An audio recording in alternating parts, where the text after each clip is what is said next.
Bonjour, aujourd'hui je vais vous parler du coût du diabète. Quand on parle de la santé, à peu près tout le monde dit « ben la santé, ça n'a pas de prix ». Mais quand vient le temps de passer à l'action, c'est pas toujours aussi évident. Mais saviez-vous que la maladie a aussi un coût? On va parler du diabète. C'est une maladie qui regroupe différents types de coûts. On va parler des coûts économiques, qui sont très élevés, mais aussi des coûts physiques, des coûts sociaux et du coût familial qui sont importants à long terme. Déjà en 2020, Diabète Canada avait publié un document qui s'appelait « Le diabète au Canada, document d'information ». On indique, selon des sources canadiennes de 2015, que le diabète coûterait à ce moment-là entre 1200 et 1900 $ pour une personne qui souffre de diabète de type 2. Mais si vous êtes diabétique de type 1, ça peut varier entre 1100 et 4900 $. Est-ce que vous pensez que ça a baissé depuis cette étude-là? Je retrouve un autre article, Radio-Canada, daté du 23 novembre 2023. Entre 2007 et 2018, le prix de certaines des insulines les plus courantes a triplé aux États-Unis. Donc, en parlant du coût physique maintenant, le diabète affecte tous les systèmes de notre corps. Mais on le sait, la nature aime être en équilibre. Et c'est la même chose pour votre corps. Alors, je vais vous donner quelques statistiques publiées par Diabète Canada. Les complications du diabète sont liées à des décès prématurés. Le diabète peut réduire votre durée de vie de 5 à 15 ans. On estime que le taux de mortalité, toutes causes confondues, chez les Canadiennes et les Canadiens diabétiques est 2 fois plus élevé que les non-diabétiques. Comparativement à la population générale, les personnes diabétiques présentent un risque au moins 3 fois plus élevé d'être hospitalisées en raison d'une maladie cardiovasculaire. Si on parle des maladies rénales en phase terminale, les diabétiques ont 12 fois plus de risques d'en arriver là. Et là, si on va plus loin encore, quand on parle des amputations aux membres inférieurs, les études indiquent que les risques pour les personnes diabétiques sont 20 fois plus élevés que si vous ne l'êtes pas. Je ne sais pas si ça a réussi à vous convaincre de prendre soin de votre santé à ce point-ci, mais ne manquez pas ma capsule sur les conséquences du diabète.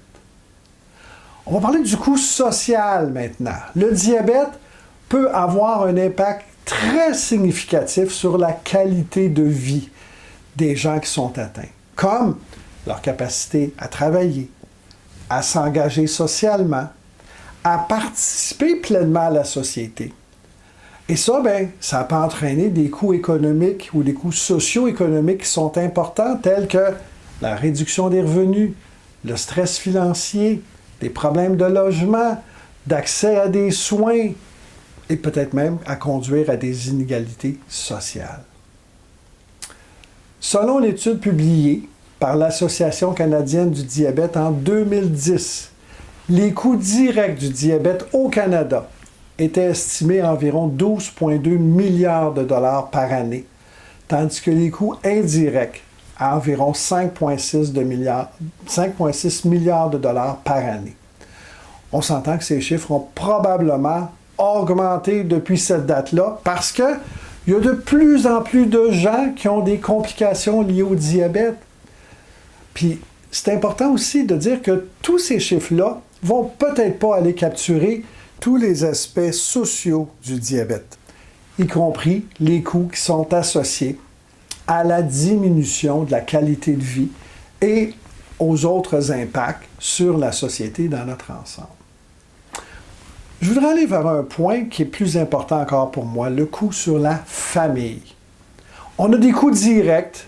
Les familles doivent supporter naturellement les coûts financiers reliés au traitement, à la gestion du diabète, comme les médicaments, les dispositifs de surveillance de glycémie, les consultations médicales, les frais d'hospitalisation, les interventions chirurgicales, les soins de longue durée et autres. Bon, ça veut dire, c'est pas grave, nous autres au Québec, c'est payé par le gouvernement.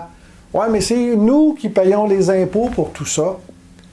Mais là, les coûts indirects liés au temps, à l'énergie, ce que vos membres de votre famille vont devoir consacrer comme temps et énergie considérable pour la gestion du diabète de leurs proches, y compris l'accompagnement des rendez-vous médicaux, l'aide à la gestion des médicaments, la glycémie, peut-être même la préparation de repas spécifiques, la surveillance des symptômes, l'ajustement du mode de vie, tout ça pour soutenir la santé des membres de leur famille qui sont atteints du diabète. Alors, le diabète a assurément un impact significatif sur la qualité de vie des personnes, mais aussi sur celle de la famille. Les membres de la famille peuvent ressentir du stress, de l'anxiété, de l'inquiétude concernant la santé et le bien-être de leurs proches. Tous ces changements dans leurs habitudes de vie sont là pour soutenir le traitement de la gestion du diabète. Alors, le diabète peut également avoir des conséquences émotionnelles et sociales sur les membres de la famille. Du stress, des tensions interpersonnelles, des changements dans les rôles familiaux, des difficultés dans l'aspect émotionnel de la maladie. On va parler de la peur, de la culpabilité, de la frustration. Une alimentation saine et appropriée peut faire une grande différence si vous êtes diabétique. Pensez aussi à bouger à tous les jours. Surveillez vos glycémies régulièrement. Si vous voulez en savoir plus, ne manquez pas mes autres capsules sur le sujet pour optimiser votre santé et surtout, si vous êtes diabétique, renseignez-vous sur le programme Meilleure Vie qui pourrait faire une grande différence pour vous, mais aussi pour les membres de votre famille. Bonne santé!